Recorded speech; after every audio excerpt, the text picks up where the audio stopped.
Hello, I'm Martin Lewis from MoneySavingExpert.com. Happy New Year, almost. On the 6th of April, it's the new tax year. And that means on that date, everyone will get a brand new cash ISA allowance. You'll be able to put up to £20,000 in a cash ISA for the 2017-18 tax year. But you've still got a cash ISA allowance for this year, £15,240. And if you don't use it, you lose it. Well, you know, I've said all of that many times before with slightly different numbers at the end of previous tax years. But the honest truth is, in the past I urged people who've got savings to take advantage and plonk their money in a cash ISA. But that imperative has disappeared to an extent. In fact, for many people, having a cash ISA really isn't worth bothering with. And the simple reason for this is all about the personal savings allowance.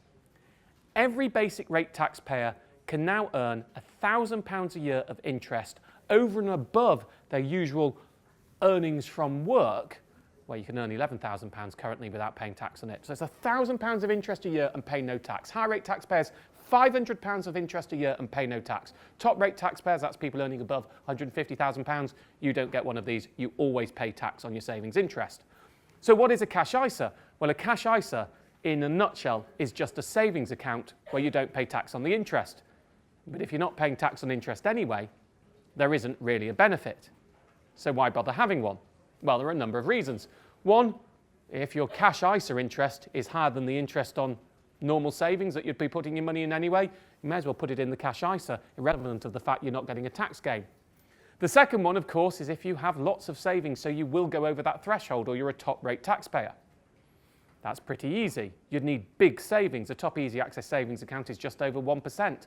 So you need around, what, £95,000 before you paid tax on the interest and earned that £1,000 as a basic rate taxpayer. It's a huge amount of money. Most people can't touch that. But we also do have to look at the future here. So there is the point that says, okay, right now you can save a huge amount and you won't pay tax on the interest. But let's suppose interest rates go back to the old level of around 7% on savings. I know, savers, chance would be a fine thing, wouldn't it? Well, if interest rates went up to 7%, £1,000 of interest is only protecting you on about 14 grand's worth. That's less than 1 year's ISA allocation. So there's this balance that has to be had here. The less savings you have, the less point there is you having a cash ISA, because you can just use your personal savings allowance anyway. The more savings you have, the more you should be biased towards having a cash ISA. If you're in the middle, you might want to protect some money inside a cash ISA to protect yourself from potential future taxation. Because remember, when you put money in a cash ISA and you use that year's allowance, then it stays tax-free year after year after year. But for most people out there, certainly anyone with less than £20,000 saved, as cash ISAs don't currently pay the highest rate, you can get far more interest in those hot bank account savings, which pay you much higher interest, though on relatively small amounts of money. That would be where I started. And your cash ISA, well, it's only once you've filled all of those up.